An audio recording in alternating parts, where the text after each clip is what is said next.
Grant त्यांची book financial freedom a proven path to all the money you will ever need मध्ये सांगतात की मला जेव्हा कामावरून काढून टाकण्यात आलं तेव्हा मी माझे बँक स्टेटमेंट्स पाहत होतो आणि माझ्या एका बँक अकाउंटमध्ये $0.01 म्हणजे 70 पैसे आणि दुसऱ्या बँक अकाउंटमध्ये $2.26 म्हणजे ₹158 शिल्लक होते आणि इतकेच पैसे घेऊन मी माझ्या पेरेंट्सच्या घरी शिफ्ट झालो.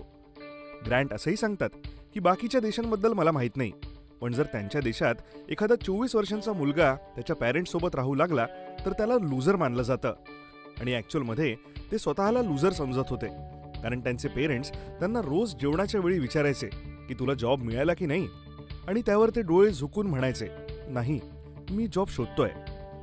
2 महिन्यात त्यांनी 200हून अधिक कंपन्यांमध्ये आपला रेझ्युमे पाठवला होता, मात्र एका कंपनीनेही त्यांना जॉबसाठी बोलावलं नव्हतं. एकदा ते इतके फ्रस्ट्रेट झाले की एका मोकळ्या जमिनीवर पडून आभाळाकडे पाहू लागले. त्यांना वाटलं की यार, मी चांगल्या युनिव्हर्सिटीमध्ये ॲडमिशन घेतली, चांगले ग्रेड्स देखील मिळवले, इच्छा नसतानाही ग्रॅज्युएशन नंतर जॉब करत होतो, पण त्यांच्या डॅडने त्यांना सांगितलं होतं की जरी हा जॉब तुला आता आवडत नसला तरी तो तू कर, नंतर तुला हा जॉब आवडेल आणि तुला याची सवय होईल. ग्रँट विचार करू लागले की इतकं करूनही त्याची अशी अवस्था काय? बँकेत मोजून ₹170 आहेत आणि आता जॉब देखील नाहीये. पण दुसरीकडे नीट अभ्यास न केलेले त्यांचे अनेक मित्र त्यांच्यापेक्षा बेटर सिच्युएशनमध्ये होते. त्यांनी रागात स्वतःसाठी एक गोल डिसाईड केला आणि म्हणाले की आता माझ्या बँक अकाउंटमध्ये कमीत कमी ₹7.5 कोटी असलेच पाहिजेत आणि आता मला फायनान्शियल फ्रीडम पाहिजे. त्यांना माहीत होतं की जर त्यांना डिफरंट रिझल्ट्स पाहिजे असतील तर त्यांना काहीतरी डिफरंट करावं लागेल, पण करायचं काय आहे हे त्यांना माहीत नव्हतं. त्यांनी पुढची 5 वर्ष खूप मेहनत केली. पर्सनल फायनान्सवर ज्या काही बुक्स मिळाल्या त्या त्यांनी वाचल्या. याच दरम्यान त्यांनी जॉब पण केला आणि 2 कंपन्या स्टार्ट केल्या आणि फायनली 5 वर्षांनंतर त्यांच्याकडे 7.5 कोटींहून अधिक पैसे होते.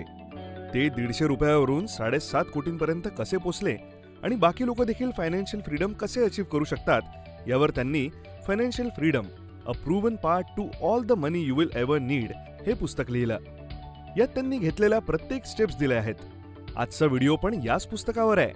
So let's start my dear brothers and sisters. त्यांनी या जर्नीमध्ये नोटीस केलं की कोणताही व्यक्ती फायनान्शियली फ्री होण्यासाठी 7 स्टेजेसमधून जातो आणि या 7 स्टेजेसमध्ये फर्स्ट आहे क्लॅरिटी. म्हणजेच ही ती स्टेप आहे जिथे आपल्याला कळलं पाहिजे की आपली आताची फायनान्शियल पोझिशन काय आहे आणि आपल्याला जायचं कुठे आहे. जसं ग्रँटला माहिती होतं त्याच्याकडे ₹150 आहेत आणि त्यांना 7.5 कोटी हवे आहेत. आता ही अमाऊंट कशी काढायची याबद्दल आपण पुढे बोलू. सेकंड स्टेज आहे सेल्फ सफिशियन्सी, जिथे आपण आपला खर्च स्वतः उचलू शकतो. आपल्याला आपल्या पेरेंट्सची किंवा इतर कोणाच्याही फायनान्शियल हेल्पची गरज नसते. अर्थातच ही अशी स्टेप आहे जिथे आपण महिन्याला ₹15,000 कमवतो आणि फक्त 15,000च खर्च करतो. थर्ड स्टेज आहे ब्रीदिंग रूम, म्हणजे अशी स्टेप जिथे आपण एवढा पैसा सेव्ह केला आहे की जरी आपल्याला जॉबवरून काढून टाकलं तरी 2 महिने आपला खर्च भागवता येईल एवढे पैसे आपल्याकडे आहेत. त्यानंतर आपण रीच करणार फोर्थ स्टेज, जी की आहे स्टेबिलिटी. म्हणजेच यात आपण आपले सगळे मोठे डेब्ट म्हणजे उधार फेडून टाकले आहेत आणि सोबत 6 महिन्यांच्या एक्सपेन्सेस इतके पैसे आपल्याकडे आहेत. फिफ्थ स्टेज आहे फ्लेक्सिबिलिटी. म्हणजेच पुढील 2 वर्षांच्या खर्चा इतके पैसे काही इन्व्हेस्टमेंटमध्ये इन्व्हेस्ट केलेले आहेत. सिक्स्थ स्टेज आहे फायनान्शियल इंडिपेंडन्स. ही ती स्टेप आहे जिथे ऑथर 5 वर्षांनंतर पोचले होते. ही अशी स्टेज आहे जिथे आपल्याला आपल्या इन्व्हेस्टमेंटमधून इतके पैसे मिळत राहतील की आपल्याला आपल्या नॉर्मल खर्चासाठी काम करावंच लागणार नाही. यावेळी आपण कोणतेही काम यासाठी करतो कारण ते काम करताना आपलं मन त्या कामात लागतं. कोणत्याही दबावामुळे आपण ते काम करत नाही. आणि मग 7th स्टेज येते अबंडंट वेल्थ. म्हणजेच आता आपल्याजवळ इतका पैसा आला आहे की आपण तो आयुष्यभर खर्च करू शकत नाही. आता फक्त आपली लाईफ जगायची आहे. तुमच्या फॅमिलीला किंवा तुमच्या हॉबीजसाठी वेळ द्यायचा आहे. Thinking models. आता तुमच्यापैकी अनेकांच्या मनात हा प्रश्न येत असेल की फायनान्शियल फ्रीडम मिळवण्याचे 7 स्टेजेस तर पाहिले, पण आपल्याला नेमकं काय करावं लागणार फायनान्शियली फ्री होण्यासाठी? तर याच इंटरेस्टिंग पार्टसाठी आम्ही तुम्हाला काही ऑसम थिंकिंग मॉडेल देणार आहोत जे आपण यूज करू शकतो. सर्वात पहिले स्टार्ट करूयात माझ्या फेवरेट थिंकिंग मॉडेलपासून, जो की आहे thinking model number 1. Time is more valuable than money. बरं, मला एक गोष्ट सांगा. जर एखादे 90 वर्षांचे आजोबा तुम्हाला म्हणाले की अरे बाळा, मी तुला 100 कोटी देतो, ते तू घे आणि मला तुझे तारुण्य दे, म्हणजेच तुमचं वय 90 वर्ष असेल आणि ते आजोबा तुमच्या वयाचे होतील, यासाठी तुम्ही त्यांच्याकडून 100 कोटी घेणार का? नाही, तुम्ही यासाठी पैसे नाही घेणार. का? कारण त्या एजमध्ये तुम्ही पैशाचं काय करणार आणि कुणास ठाऊक तुम्ही त्याच्या पुढच्याच वर्षी देवाघरी जाल. आणि हेच थिंकिंग मॉडेल प्रत्येक श्रीमंत माणसाचं असतं की ते टाइमच्या टर्म्समध्ये लाईफचे डिसिजन घेतात, ना की पैशाच्या टर्म्समध्ये. आता तुम्ही म्हणाल की हे कसं? तर चला यासाठी काही सिच्युएशन्स अॅनालाइज करूयात. क्रेटचे फाउंडर कुणाल शहा म्हणतात की जर तुम्हाला तुमची पर आवरची इन्कम 5,000 रुपये आहे असं समजलं तर तुम्ही कधी कोणत्याही फ्लाईट तिकिटावर 200 रुपयांचं डिस्काउंट मिळवण्यासाठी तुमचे 30 मिनिट इंटरनेटमध्ये वेस्ट कराल का? In India, if you ask anybody what's your income per hour, they have no clue. Example, if you find out that your salary per hour is 5,000 rupees, does it make sense to spend 30 minutes to look for a 200 rupees discount for a flight ticket? Obviously जर आपल्याला आपली early value माहिती असेल तर आपण आपल्या वेळेसंबंधित सगळे decision चांगले घेऊ शकतो. आपण एक मेट ठेवणं देखील प्रिफर करू ज्यामुळे आपण टाइम सेव्ह करू शकू. तसंच मेट ठेवून आपण जॉब पण क्रिएट करत आहोत, कारण भारतात अंडर पॉवर्टी अनेक लोक आहेत ज्यांचा खर्च उचलणं हे आपलं कर्तव्य आहे. तर मेन पॉइंट हा आहे की कोणतीही गोष्ट करण्याआधी केवळ पैशाच्या इन्व्हेस्टमेंटकडे लक्ष न देता त्यातील वेळेची इन्व्हेस्टमेंट देखील पहा. 200 रुपयाच्या तिकिटांच्या डिस्काउंटमध्ये वेळ घालवण्यापेक्षा आपण आपला टाइम सेव्ह केलेला बेटर राहील. हो, मला देखील हेच शिकवलं आहे की थेंबे थेंबे तळे साचे, म्हणजेच 1-1 रुपयाच्या नाण्यानेच नोट बनते. पण ॲक्च्युली यामध्ये ब्रेन सायकल्स म्हणजेच ब्रेन प्रोसेसिंगचा खूप वापर होतो. कारण आता ह्युमन ब्रेन एका वेळी एकच विचार करू शकतो. तर जेव्हा आपण विचार करू की 1 रुपया कसा वाचवायचा, त्यावेळी आपण पैसा कसा कमवायचा हा विचार नाही करू शकत.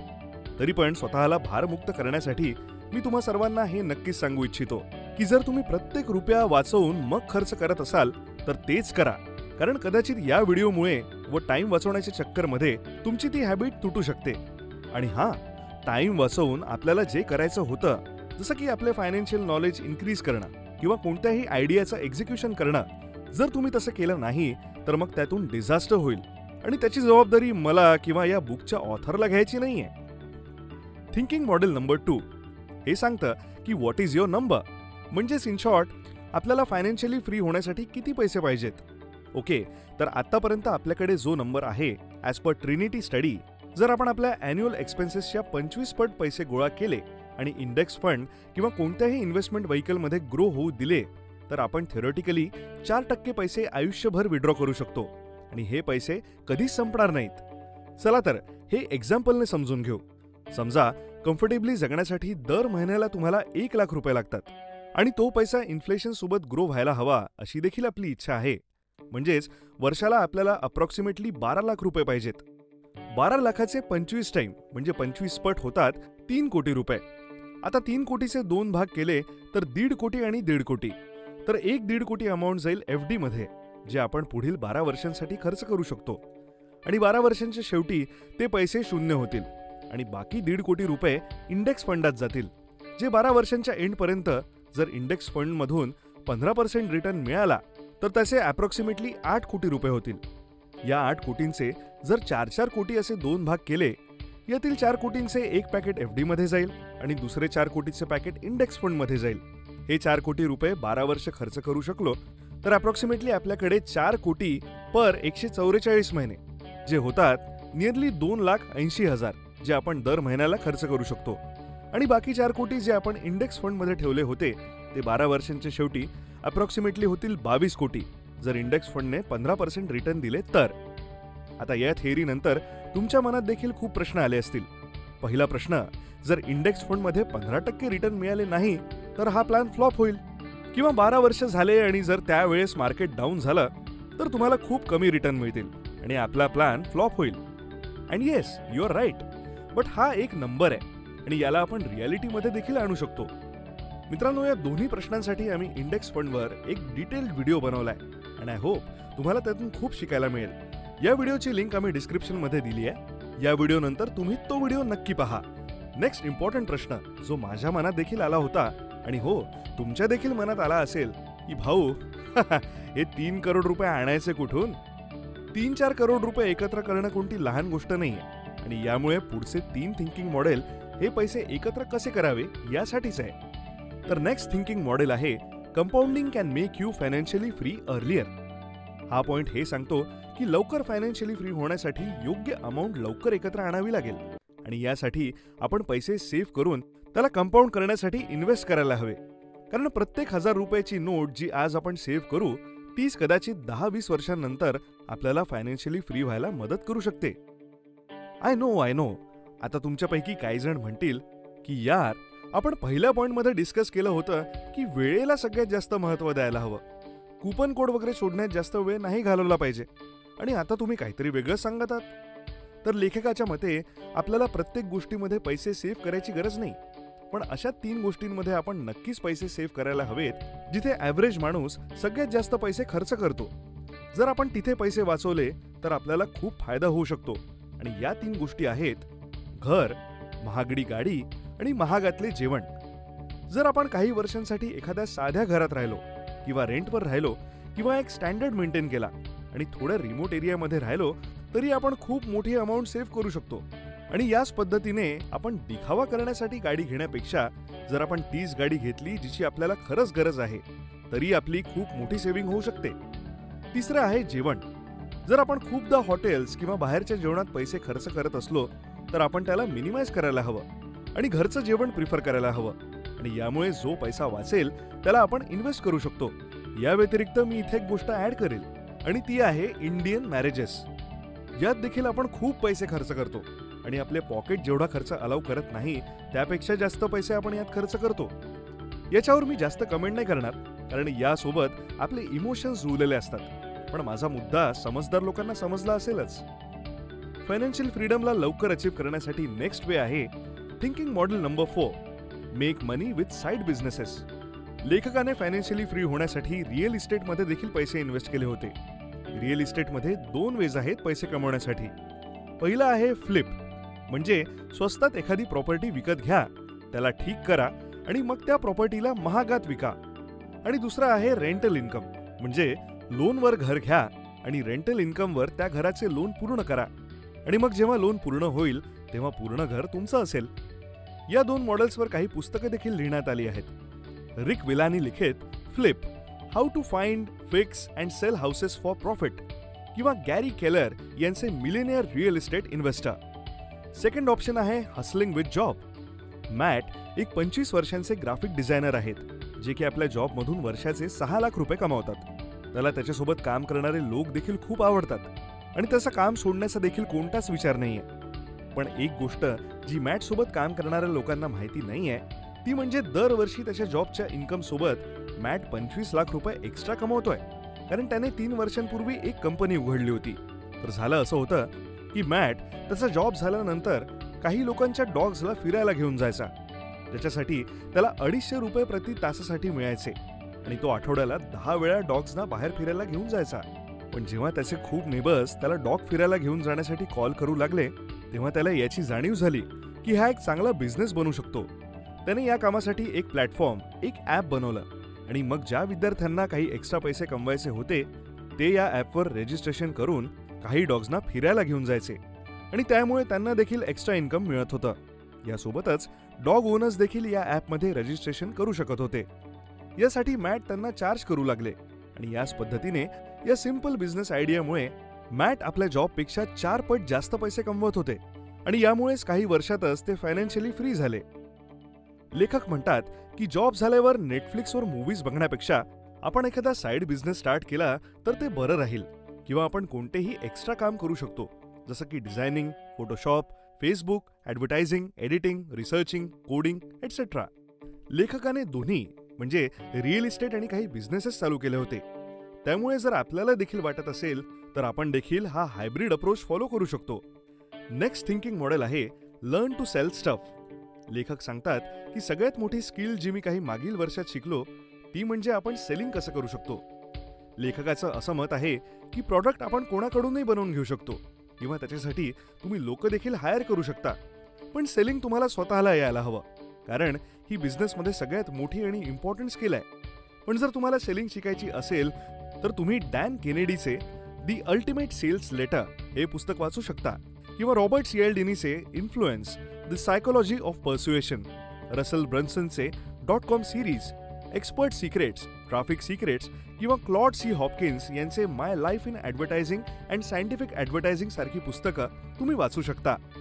जर तुम्हाला वाटत असेल की ही सगळी पुस्तकं 4-5 हजाराची पडतील किंवा इंग्रजीत असतील आणि यांना वाचून शिकायला खूप वेळ लागेल, तर घाबरू नका. आम्ही यावर ॲक्च्युअल केस स्टडीज वापरून एक डिटेल्ड कोर्स तयार केलाय, ज्यामध्ये आम्ही स्वतःच्या केस स्टडी बद्दल देखील डिस्कस केलाय. या कोर्समध्ये कमीत कमी 30 ते 35 बुक्सची लर्निंग इन्क्लुडेड आहे.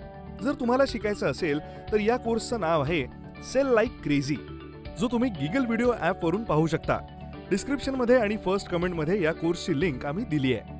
तर मित्रांनो, आपण या व्हिडिओमध्ये पाहिलं की जेव्हाही आपण फायनान्शियल फ्रीडम अचीव करण्यासाठी जातो तेव्हा आपण 7 स्टेजेसमधून जातो, ज्या होत्या नंबर 1 क्लॅरिटी, जिथे आपल्याला कळेल की फायनान्शियली फ्री होण्यासाठी आपल्याजवळ टोटल किती अमाऊंट असणं आवश्यक आहे.